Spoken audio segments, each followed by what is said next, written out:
যাদের এলাকাতে গাছের প্রয়োজন ছিল না, তারা সেখানে আল্লাহর উপরে তারা নিজেদের বুদ্ধি খাটিয়ে সেখানে গাছ রোপণ করার চেষ্টা করেছে এবং কৃত্রিম পদ্ধতিতে তারা মেঘের ব্যবস্থা করেছে। তার নাম হলো দুবাই। এই দুবাই দেশের ভিতরে, এই শহরের ভিতরে, সিটিতে তারা কি করেছিল? কৃত্রিম পদ্ধতিতে তারা মেঘ তৈরি করেছে এবং এই দেশের ভিতরে তারা মন্দির উদ্বোধন করেছে, গির্জা উদ্বোধন করেছে এবং আমাদের ভারত থেকে বহু সাধু এবং পুরোহিতদেরকে নেমন্তন্ন করে, আমন্ত্রণ করে সেখানে নিয়ে গিয়ে তাদেরকে সংবর্ধনা দিয়ে, তাদেরকে বরণ করে নিয়ে মন্দির উদ্বোধন করিয়েছে। এর ফলে কি হয়েছে? যেই এলাকাতে বৃষ্টি স্বাভাবিক নিয়মে বছরে কয়েকবার হতো, হাতে গোনা দিন ছিল, সেই দুবাইয়ের ভিতরে বর্তমান সময়ে বন্যা বইছে। যে বন্যার কারণে দুইতলা একতলা বাড়ি সম্পূর্ণ ভেসে গাড়ি বাড়ি সব বসবাস করার অযোগ্য হয়ে গেছে। এই রকম শহরের, উন্নতশীল শহরের নাম দুবাই। অথচ এই দুবাই দেশটি, এই দুবাই শহরটি সম্পূর্ণ কাদের আন্ডারে পরিচালিত? মুসলিমদের আন্ডারে। অথচ আপনি দেখেন পৃথিবীতে যত ইন্ডাস্ট্রির, যত রকম ইন্ডাস্ট্রি আছে, আপনি ভারতের বলিউড বলেন, টলিউড বলেন, হলিউড বলেন, বাইরের দেশের অন্যান্য ইন্ডাস্ট্রি বলেন, অ্যাক্টর, অ্যাক্ট্রেস, সকল নায়ক নায়িকা, এরা যত রকম আরাম আয়েশ ভোগ বিলাসী করার জন্য কোনো দেশে যদি ভ্রমণ করতে হয়, ওই দেশটার নাম দুবাই। তারা টিকিট কেটে আরাম আয়েশ করার জন্য ওখানে চলে যায়। এবং ইদানিং এরকম ঘটনা ঘটেছে, একজন সিঙ্গার, তার নাম হলো সোনু নিগম, সে একটি বক্তব্যে নিজে একটি সাংবাদিক সম্মেলনে কথা বলতে গিয়ে এভাবে কথা বলেছিল যে মুসলমানদের রাত্রেবেলা, ভোরবেলাতে একটি আওয়াজ আসে মুসলমানদের কাছে থেকে, মাইকের আওয়াজ আসে। এই আওয়াজটা আমার কাছে মনে হয় বেশ্যার আমন্ত্রণ করার থেকে, তার থেকেও নিকৃষ্ট। একটু জোরে বলবেন না নাউজুবিল্লাহ।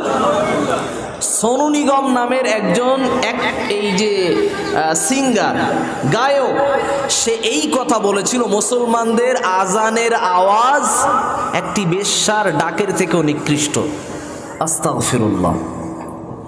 অথচ এই কথাটা বলার কারণে ভারতের বিভিন্ন জায়গা থেকে যখন প্রোটেস্ট হয়েছিল, প্রতিবাদ হয়েছিল, আন্দোলন হয়েছিল, তখন সে টিকিট কেটে কোন জায়গায় গিয়েছিল জানেন? একদম সঠিক সংবাদ। দেখেন, আমি এই কথা বোঝাতে যাচ্ছি, এখানে মুসলমানরা আন্দোলন করেছে, ওই সোনু নিগম নামক ব্যক্তিটা, সে হিন্দু ধর্মের একজন মানুষ, সে এখানে যখন নিশ্চিন্তে থাকতে পারেনি, এইখান থেকে মুসলমানদের জ্বালাতন থেকে আশ্বস্ত পাওয়ার জন্য একটি জায়গায় স্থান নিয়েছে, সেটাও মুসলমানদের পবিত্র ভূমি। অথচ সে মুসলমানদের বিরুদ্ধে কথা বলে মুসলমানদের বুকের ওপরে সেখানে আরাম আয়েশ করে আবার স্থান নিয়েছে। আমি আপনাকে বোঝাতে যাচ্ছি, মুসলমান, এই যে দুবাইয়ের যে গজব এসেছে, যে শাস্তি এসেছে, বন্যা এসেছে, এটা কি অস্বাভাবিক প্রাকৃতিক নিয়মে নাকি আল্লাহর গজব? কোনটা? এটা আল্লাহর গজব, একেবারেই স্বাভাবিক। আমরা মুসলমানরা যদি পরিবর্তনশীল না হই, আল্লাহ পাক রব্বুল আলামিন এভাবেই ফেরত দেবেন বিভিন্ন রকম আযাব এবং গজব দিয়ে আমাদেরকে পরিবর্তন করার জন্য।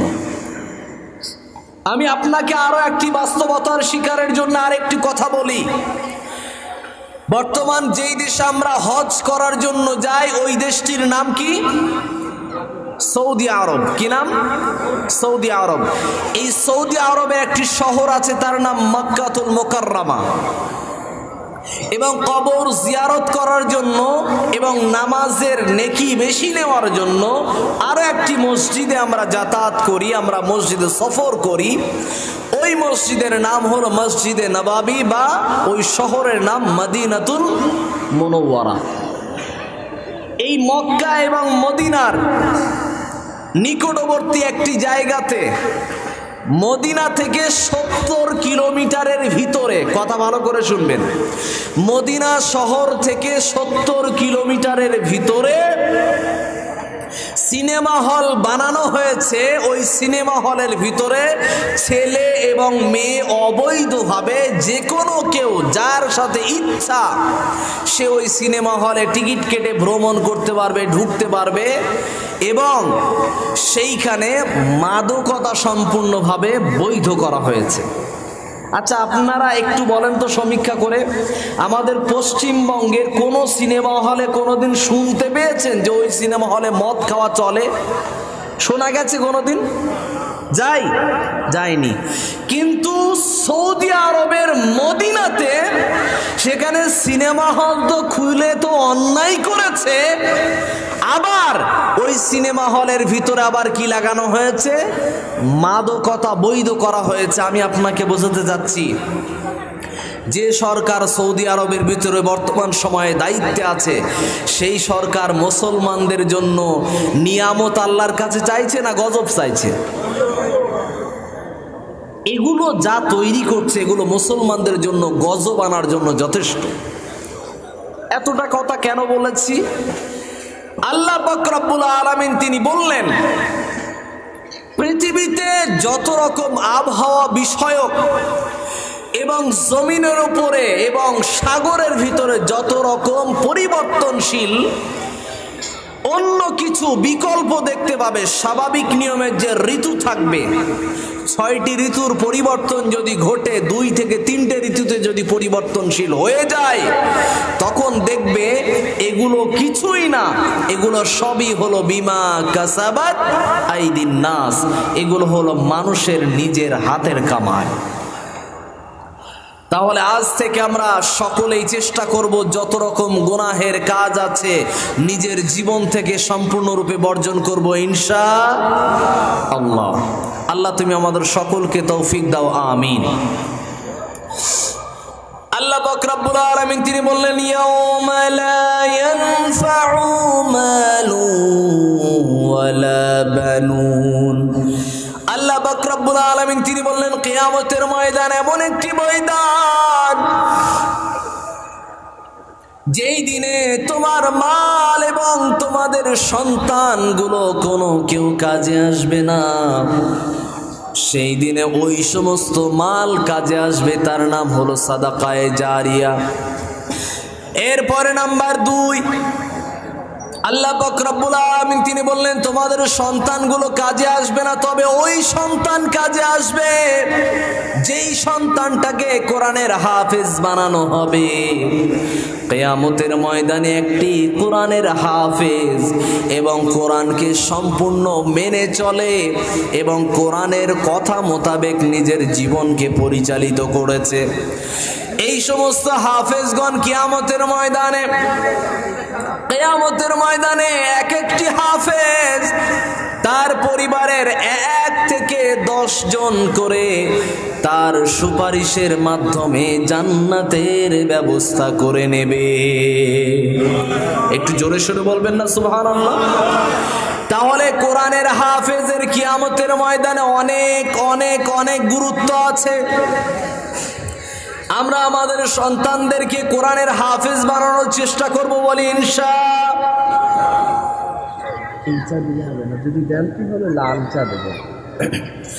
আল্লাহ পাক রব্বুল আলামিন তিনি বললেন, তাহলে কিয়ামতের ময়দানে মাল কাজে আসবে না, সন্তানও কাজে আসবে না, তবে কি আসবে?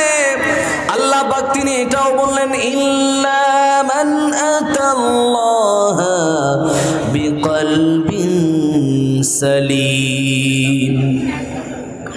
আল্লাহ পাক রব্বুল আলামিন তিনি বললেন, তবে কিয়ামতের ময়দানে যে সমস্ত ব্যক্তিদের অন্তরটা পরিচ্ছন্ন অন্তর, পরিচ্ছন্ন আত্মা তৈরি করেছে, পৃথিবীতে কষ্ট করে জীবনযাপন করেছে, ওই সমস্ত ব্যক্তিদেরকে আমি আল্লাহ পাক রব্বুল আলামিন তাদের জন্য আমি সুন্দর ব্যবস্থা করে রাখবো, যেই ব্যক্তিটা কলবে সালিম নামক আত্মা তৈরি করতে পেরেছে। এখন কলবে সালিম কি করে বানানো যাবে, পরিচ্ছন্ন আত্মা কি করে বানানো যায়, এটার ব্যবস্থা আল্লাহ পাক রব্বুল আলামিন তিনি নিজেই বলে দিয়েছেন। আমরা যদি পরিচ্ছন্ন আত্মা তৈরি করতে পারি, এটার ব্যবস্থা কি করে করা লাগবে। আমাদের সমাজের ভিতরে আন্তরিক রোগ, অন্তরের রোগ যেগুলো আছে, এগুলো আমরা নির্বাচন আগে যদি করতে পারি, তাহলে এর সম্পূর্ণ ভালো উপায় ও প্রতিষেধকও বের করা যাবে। আল্লাহ রাসূল সাল্লাল্লাহু আলাইহি ওয়াসাল্লাম তিনি বললেন, কিয়ামতের ময়দানে আল্লাহ পাক রব্বুল আলামিন আপনার সৌন্দর্য দেখবেন না, আপনার রূপ লাবণ্য কিছুই দেখবেন না। নবী ইউসুফ আলাইহিস সালাতু ওয়াস সালামের রূপ এত সুন্দর ছিল, এত মোহময় ছিল, এত মোহরাঙ্কিত ছিল, এত আকর্ষণীয় ছিল। ইউসুফ নবী যে পথে হাঁটতো, মানুষ তার দিকে দেখে দেখে তাকিয়ে তাকিয়ে পাগল পারা হয়ে যেত। শুধু ইউসুফ নবীকে দেখার পরে এমনটা পরিবর্তনশীল মানুষ হয়েছে এমনটাও নয়। বিশ্ব নবীর চেহারা, আমার নবীর চেহারা এত সুন্দর ছিল, মানুষ যখন নবীর চেহারা দেখেছে, সেই মানুষগুলো এমন এমন ঘটনা ঘটেছে, হজের ময়দানে কাফের বেঈমানরা বলে, হজের ময়দানে সারা বিশ্ব থেকে মানুষগুলো হজ করতে এসেছে কাবা শরীফে, বাইতুল্লাহতে, মক্কাতে। মানুষদেরকে ডেকে ডেকে আবু জেহেল বলে, ওই ময়দানের ওই জায়গাতে, দূরবর্তী জায়গাতে দেখা যায় ওখানে একটা লোক আছে, তার নাম হলো মুহাম্মদ। ওই লোকটা পাগল। তবে শুধু পাগল নয়, ও লোকটা আবার জাদুকর। শুধু জাদুকর নয়, ও লোকটা আবার মানুষকে আকর্ষণ করে নেওয়ার মতো এই রকম জাদুকর। তো মানুষ যখন দেখে, যার সম্পর্কে জানি না, চিনি না, বুঝি না, হঠাৎ করে অপরিচিত জায়গাতে কেউ যখন নতুন একটা ব্যক্তির পরিচয় দিচ্ছে, ভিতরে একটা কিউরিসিটি কাজ করে, ভিতরে একটা আকর্ষণ কাজ করে। লোকটার কথা না হয় না শুনলাম, লোকটাকে তো দেখা দরকার অন্তত, ঠিক না? ঠিক কি না? তো এটা সবার ভিতরে একটা আকর্ষণ কাজ করে। বিনা প্রচারে, কাউকে চিনি না জানি না, এমনি হজ করতে আসি চলে যায়। তো এবারে দেখছি ব্যতিক্রম ঘটছে, কারো প্রচার করা হচ্ছে লোকটা নাকি পাগল, লোকটা নাকি জাদুকর, লোকটা নাকি কথার জালে, কথার ফাঁদে মানুষকে ফেলে দেয়। তো এরকম ব্যক্তি তো কাউকে দেখিনি। আল্লাহ রাসূল সাল্লাল্লাহু আলাইহি ওয়াসাল্লামের প্রচার যখন এইভাবে হতে থাকলো, যারা জানে না, চেনে না, বুঝে না, তারাও নবীকে একটু দেখতে যায়।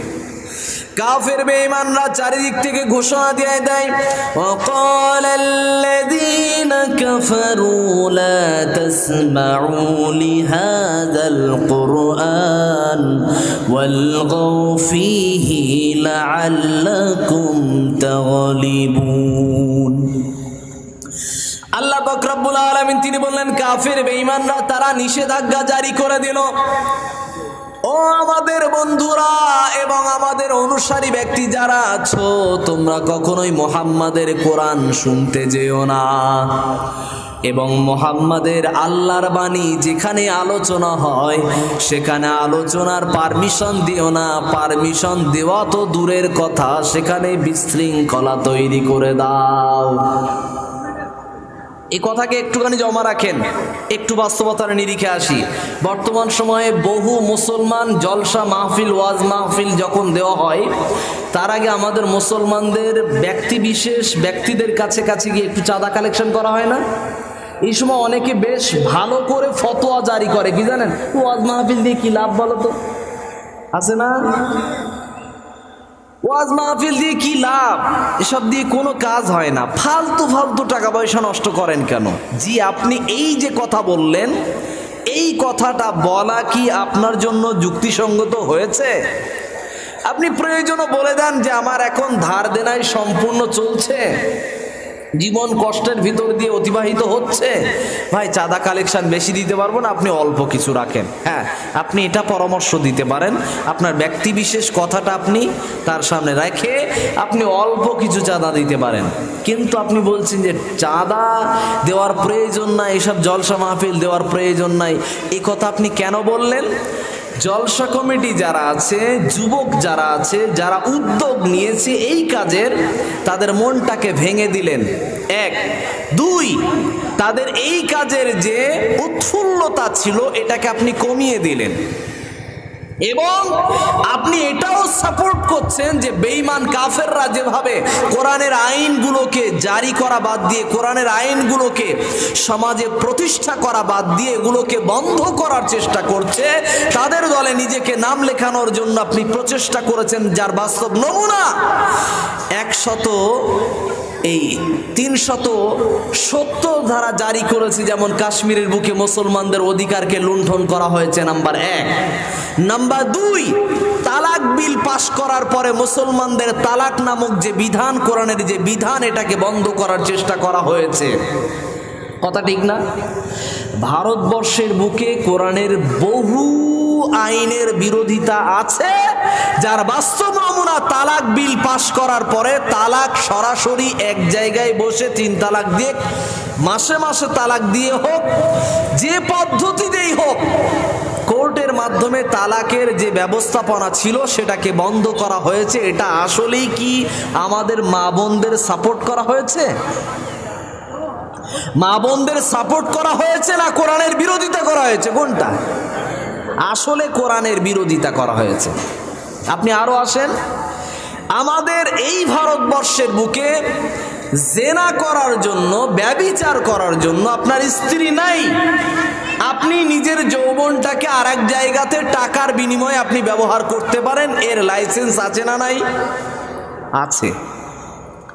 এরপরে 3 নম্বরে আসেন, এই আমাদের দেশের ভিতরে আইন জারি করার মাধ্যমে একটি আইন পাশ করা আছে, আপনি মদকে আপনি খেতে পারবেন, তবে 18 বছরের ঊর্ধ্বে বয়স হতে হবে। 1, 2, লাইসেন্স করার মাধ্যমে যদি আপনি মদ বিক্রি করেন, তাহলে মদ আপনার জন্য বিক্রি করা কি বৈধ। কথা ঠিক না ভুল? এটা কি কোরআনের আইনের পক্ষে হয়েছে না বিরুদ্ধে? কোরআন বিরোধী আইন। কিন্তু আমি দেশের বিরুদ্ধে কথা বলা উদ্দেশ্য না, দেশের যে কিছু আইন আছে, আমাদের মুসলিম পার্সোনাল ল বোর্ডের কিছু আইন ধারাবাহিকতার ধারা আছে, সেই ধারার বিপক্ষে এগুলো এসেছে, যেগুলো মুসলমানদের আইনের বিরোধী, ধর্মের বিরোধী কাজ এগুলো। আমি তারপরেও আসছি মূল কথায়, আল্লাহর কথা, নবীর কথার বিরোধিতা যেখানে হয়, সেই কথার পক্ষপাতিত্ব আপনি করতে চাইছেন। তারা চাইছে মসজিদ বন্ধ করতে। এই কিছুদিন আগে একজন ব্যক্তি ঘোষণা করেছে, ওই ব্যক্তিটা ইউপি অর্থাৎ উত্তরপ্রদেশের একজন যোগ্যতম মুখ্যমন্ত্রী, তার নাম যোগী আদিত্যনাথ। তিনি ঘোষণা করেছেন অমুক অমুক জায়গাতে কয়েকটি মসজিদ আছে, ওই মসজিদগুলোকে আপনারা ছেড়ে দেন। তার মানে মুসলমানদের কাছে এই ছেড়ে দেন শব্দটার অর্থ কি বলেন তো? এটার অর্থ হলো হুমকি দেওয়া। অমুক অমুক জায়গাতে অমুক অমুক মসজিদ আছে, সেই মসজিদগুলো আসলে মসজিদ ছিল না, ওগুলো পুরাতন ভাবে মন্দির ছিল। তার অন্যতম একটি জায়গার নাম হলো অযোধ্যার বাবরি মসজিদ। সেটা আদৌ মসজিদ ছিল না, সেটা আসলেই ছিল একটি মন্দির। মুসলমানরা দখল করে সেটা মসজিদ তৈরি করেছে। যাই হোক, সেটা পরিবর্তন ঘটিয়ে তারা করে নিয়েছে। এতে আমাদের ব্যথা অবশ্যই আছে, কিন্তু আপনি ভেবেছেন ওই একটাই মসজিদ তাদের ষড়যন্ত্রের কবলে ছিল? জি না, আরো আছে। তাদের কাছে এখনো, তাদের লিখনিতে এখনো আছে, তার ওই মসজিদের নাম হলো জ্ঞানবাপী মসজিদ। এই মসজিদকে তারা টার্গেট করে রেখেছে। ওই মসজিদের সোজাসুজি একটি মন্দির আছে, সেই মন্দিরে গরু বা গাই এর মূর্তি তৈরি করা আছে। ওই মূর্তির মুখটা তৈরি করে রেখেছে কোন দিকে? ওই মসজিদের গেটের দিকে। এটার অর্থ হলো এই মন্দির আর ওই মসজিদের সঙ্গে একটা সম্পর্ক আছে। এটা একটা মসজিদের কথা বললাম। নাম্বার 2, আমরা সকলেই জানি ভারতবর্ষের ইতিহাসে একটি অন্যতম একটি মসজিদ আছে, ওই মসজিদটির নাম দিল্লি জামে মসজিদ। এই মসজিদের সিঁড়ির তলাতে নাকি যদি খুঁড়ে যাচাই করা হয় ওর নিচে নাকি কোনো মূর্তি পাওয়া যাবে বলে তারা আশঙ্কা করছে, এবং তারা যাচাই করার জন্য ওতপ্রোতভাবে তারা জড়িতভাবে তারা লেগে আছে। এই মসজিদকেও তারা দখল করার প্রচেষ্টায় আছে। ইদানিং আরেকটি মুসলমানদের মনুমেন্টকে তারা দখল করার জন্য প্রচেষ্টা চালিয়েছিল, তার নাম হলো তাজমহল। এই তাজমহলকে তারা কেড়ে নেওয়ার জন্য চেষ্টা করেছিল যে কয়েকটি দরজা, এই তাজমহলের ভিতরে কয়েকটি দরজা সব সময় বন্ধ থাকে, এই দরজার ভিতরে কি আছে আমরা দেখতে চাই। নিশ্চয় ওর ভিতরে কোনো মন্দিরের কোনো কিছু না কিছু পাওয়া যাবেই যাবে। এই নিয়ে নিউজ 18 বা নিউজ 18 এবং এবিপি নিউজ এটার ভিতরে এবং এই হিন্দি নিউজগুলোর ভিতরে TV9 বলেন, এই টাইপের যত রকম রিপাবলিক বাংলা বলেন, এদের ভিতরে কিছু কিছু ডিবেট হয়েছিল যেগুলোতে স্পষ্ট তারা প্রকাশ করতে চাচ্ছিল তাজমহলটা আসলেই মুসলমানদের তৈরি করা কোনো সম্পদ নয়, ওটা আসলেই হিন্দুদের সম্পদ। কিন্তু আলহামদুলিল্লাহ সুম্মা আলহামদুলিল্লাহ সেটা পরিবর্তন হয়ে আপাতত তাজমহলের নামটা সেখান থেকে তারা বাদ করে দিয়েছে। আপাতত ওই সমালোচনায় তারা আর নাই। এটা নিয়ে তারা আবার সুপ্রিম কোর্টের দ্বারস্থ হয়ে সেটাতেও তারা চেষ্টা করেছিল, কিন্তু তারা পারেনি।